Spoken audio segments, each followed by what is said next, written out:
Hello friends, welcome back to my channel Kalai's home.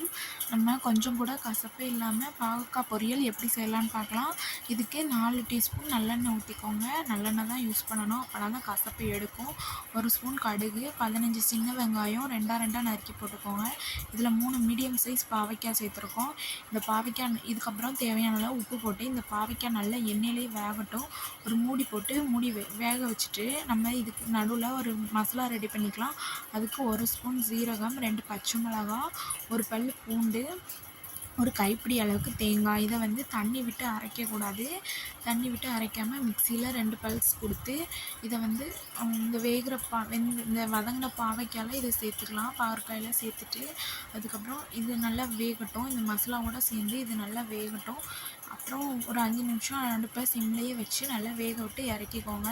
இந்த மாதிரி try பண்ணி பாருங்கள். நல்லா டேஸ்ட்டாக இருக்கும். நல்லா சூடான சாதத்தில் போட்டு கிண்டி சாப்பிட்லாம்.